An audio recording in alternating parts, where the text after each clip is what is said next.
굉장히 많은 이슈, 굉장히 많은 테마가 함께 혼재하고 있는 월요일입니다. 이럴 때일수록 앞으로의 남은 한 해의 투자 전략 꼼꼼하게 가다듬고 내년도 전략까지 챙겨가고 싶으신 분들 모멘텀 투자 잘 오셨고요. 주식명가 MTNW 허반석 어드바이저와 함께합니다. 위원님 어서 오세요. 안녕하세요. 네, 위원님 이제 정말 올해가 한 달도 안 남았어요. 오늘이 12월의 첫 월요일이긴 한데 자 그렇다면 우리가 지난 종목들 또 체크를 해보고 가야 될 것 같아요. 첫 번째 AS 종목입니다. 보시는 것처럼 LS 일렉트릭인데 사실 이 종목 같은 경우는 작전 리포트 시절부터 위원님께서 공개를 해주셔서 큰 수익을 누렸던 종목이기도 하죠. 자 다시 이제 볼 때가 됐다라는 관점으로 저위험 구간에서 공개를 해주셨는데 자 바로 11월 22일 추천해주신 이후에 121선 목전까지 지금 다다르고 있는 상황입니다. 위원님께서 저희 모멘텀 투자를 통해서 공개해 주시는 종목들은 121선까지 다시금 도달할 확률이 90%가 넘잖아요. LS 일렉트릭은 지금 현재 구간에서 어떻게 대응해 볼 수 있을까요? 네, 차트상 저위험 구간에서 이제 자리가 되었습니다라고 말씀을 드렸고요. 전압기 배전반 관련해서 시장의 성장성, 산업의 방향성은 여타 피어그룹, 효성중공업이나 HD 일렉트릭이나 이런 것들 보면 그래도 우상향에 대한 가능성 높습니다. 밸류에이션 매력도가 굉장히 높아진 구간이기 때문에 이 구간에서 반등이 나오자마자 말씀을 드렸고요. 여기서부터 우리는 121선에 대한 목표치는 일단 올라갈 가능성 굉장히 높습니다라고 안내를 드렸습니다. 1차 목표가 8만 원 말씀을 드렸고요. 8만 원 목전까지 얼마 남지 않은 구간이고 8만 원에서 차익 실현 매물보다는 오히려 정방향의 우상향 흐름들이 나타난다면 121선 돌파 가능성도 높게 잡혀 있습니다. 예전처럼 이 하단 구간에서 내가 중장기 관점의 대형주를 선택하고자 한다면 여기서 2배, 3배, 4배의 흐름들 다시 한번 이 구간에서도 8만 원이 최종 목표가가 아니라 1차 목표가로 안내를 드렸습니다. 8만 원 돌파 이후에 흐름까지도 챙겨보시면 좋겠다. 차트상 저위험 구간에 매수하신 분들, 그 다음에 조정 시에 분할 매수 가능하다라는 AS 홀딩 관점으로 드리도록 하겠습니다.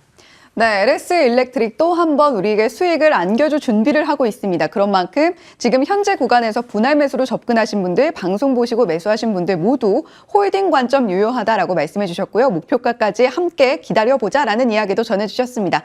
자, 그렇다면 두 번째 AS 종목으로 바로 이어가 볼게요. 꿈비입니다. 이 종목 같은 경우는 11월 11일 공개를 해주셨는데 사실 공개해 주신 이후에 무려 25% 상승을 이뤄냈고요. 특히 지금 최근 5거래 연속으로 상승 탄력을 계속해서 받아주고 있습니다. 자, 그렇다면 꿈비 이 시점에서는 과연 어떻게 해야 될까, 들고 가야 되나 고민하시는 분들 많으실 것 같은데 어떻게 할까요? 결론적으로 홀딩 말씀드리고 싶고요. 차트상 대바닥 구간에서 반등이 나오는지 지켜보고 있는 찰나에 61선 지지의 흐름들이 다시 한번 나타나기 시작을 했습니다. 이 구간에서 안내를 드렸고 저출산, 우리나라 유아용 침대 브랜드 가장 큰 라인업을 보유하고 있다라고 말씀을 드렸습니다. 그 이후에 121선 돌파 이후 121선 지지 흐름들 나타나고 있습니다. 그러면 이 지지가 나오고 다시 아래로 내려가지 않았다라고 한다면 이 구간에서는 추가적으로 상승 가능성이 보다 높게 열려 있다라고 보시면 좋을 것 같습니다. 그러면 내년도 우리나라 선거가 있습니다. 그 선거까지 저출산에 대한 기대감과 저출산에 대한 정책적인 수요가 뒷받침되어 준다라고 한다면 차트상 저위험 구간에 매수를 하셨고 더 추가 상승 가능성 열어놓고 볼 수 있겠다라는 안내 드리면서요. 목표가 12,000원 말씀드렸습니다. 보유하신 분들은 121선 강한 이탈이 나오지 않는다면 추가적으로 홀딩 관점 목표가 도전해 보시면 좋겠습니다. 네, 오늘 두 종목 모두 홀딩 관점 제시를 해주셨네요. 첫 번째 AS 종목 LS 일렉트릭 그리고 두 번째 AS 종목 꿈비까지 모두 목표가까지 계속해서 홀딩 관점 제시를 해주셨습니다. 자, 그렇다면 오늘의 모멘텀 투자 종목은 과연 어떤 종목일까요? 바로 만나보시죠. 자, 오늘의 모멘텀 투자 종목은 바로 오파스넷입니다. 최근에 좀 이름이 많이 거론이 되고 있는 종목인 것 같기도 한데 자, 모멘텀들 하나하나 체크를 해볼게요. 첫 번째 이슈 모멘텀입니다. 행정망 마비 사태 발생. 사실 오파스넷을 좀 정치 테마주로 알고 계신 분들도 많으실 것 같은데 이 이슈 모멘텀과 어떤 관련이 있죠?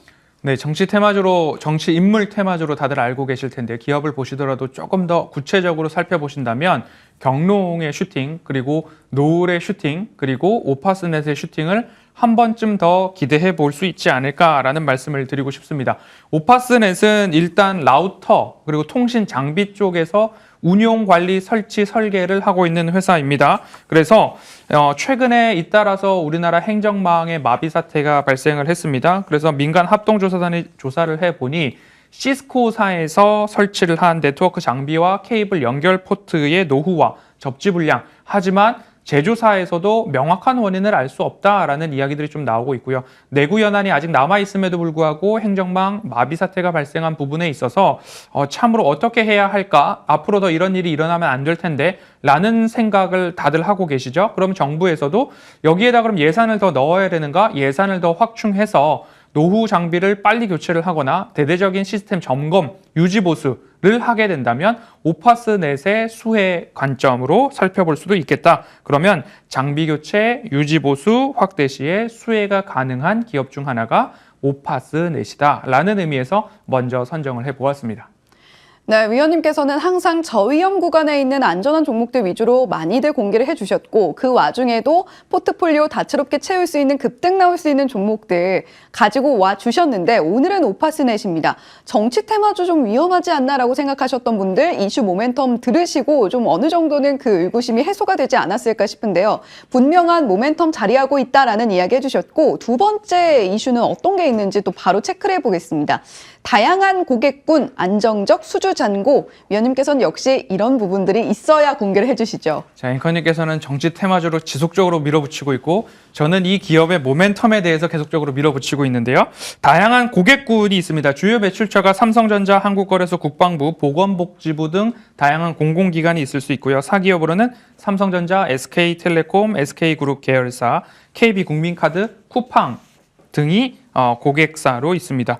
매출 비중이 네트워크 구축에서 50%가량, 유지 보수에서 38%가량 나타나고 있기 때문에 이렇듯이 네트워크 인프라 행정망 마비에 대한 우려와 그럼 시장에서의 여기를 방어해야 되겠다. 예산 확충 이런 쪽으로의 꾸준한 시장성은 담보되어 있다. 영업이익과 매출이 늘어나고 있기 때문에 주가 자체도 꾸준하게 우상향 추세를 그려가고 있기 때문에 다양한 고객군, 다양한 매출처에서 안정적으로 성장을 하고 있다. 그러면 차트상 저위험 구간에서 실적과 매출 이익이 증가하고 있는 기업이라면 이 기업의 상승 트리거를 어디서 당겨줄 것인가? 거기에서는 살짝 테마주 성격의 이슈성 수급이 도와준다면 차트상 저위험 구간에서 산업의 방향성, 시장의 성장성, 실적도 안정적이다. 그러면 슈팅 나오기에 충분히 모든 조건들이 좀 만족스럽지 않을까. IT 인프라 수요가요. 시장 규모로 봤을 때 20년도 7,196억 달러,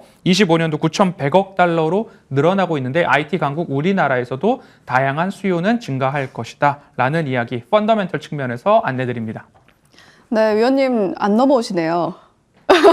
제가 유도를 많이 했는데 결국에는 이 얘기를 해주신 게 아닌가 싶습니다. 중요한 것은 꺾이지 않는 펀더멘탈이라는 이야기를 해주신 것 같은데 테마주로서 우리가 볼 수 있는 종목들은 정말 많죠. 하지만 그 와중에도 우리가 안전한 종목들을 골라야 되고 실적이 뒷받침되는 종목들을 고른다면 수급까지 함께 붙어서 탄력적으로 수익을 누려볼 수 있지 않겠나라는 이야기를 해주신 것 같습니다. 자, 그렇다면 저희가 차트상 어떤 위치에 있는지도 체크를 해봐야겠죠? 경롱, 노을, 꿈비 모두 다 차트상 저위험 구간에서 안내를 드렸고요. 마찬가지로 121선과 차트상 저위험 구간이 딱 맞아떨어져 있는 상황입니다. 위에 올랐을 때 따라가시기보다는 차트상 저위험 구간으로 내려왔을 때 매수하기 괜찮다라는 이야기를 드리기 위해서 펀더멘털과 수주 잔고에 대한 이야기 안내를 드렸습니다. 그렇다라고 한다면 16,000원 아래 15,500원 근처에서 매직 관점 보시면 좋을 것 같고요. 1차 목표가로 추세선 상단인 18,000원 제시해드리도록 하겠습니다. 네, 오파스넷 실적까지 그리고 이슈도 함께 붙어줄 수 있는 종목 지금 하단에 나가는 가격 전략 보고 체크해 보시면 좋겠고요. 위원님 오늘 간단하게 공개 방송 이야기 들어볼까요? 12월 강세장에 대한 이야기 말씀을 좀 드리고 있습니다. 선택과 집중을 통해서 수익률 극대화 함께 도전하실 분들은 바로 공개 방송 입장해 주시기 바랍니다. 네, 정말 간편합니다. 이 방송 마치고 바로 위원님과 함께하는 12시부터 시작되는 공개방송 함께 하신다면 더 꼼꼼한 전략 그리고 오파스넷에 대한 추가 전략도 함께 들어보실 수가 있겠습니다. 지금까지 주식명가 MTNW 허반석 어드바이저와 함께했고요. 이슈앤뷰도 여기서 인사드리겠습니다. 시청해주신 여러분 고맙습니다.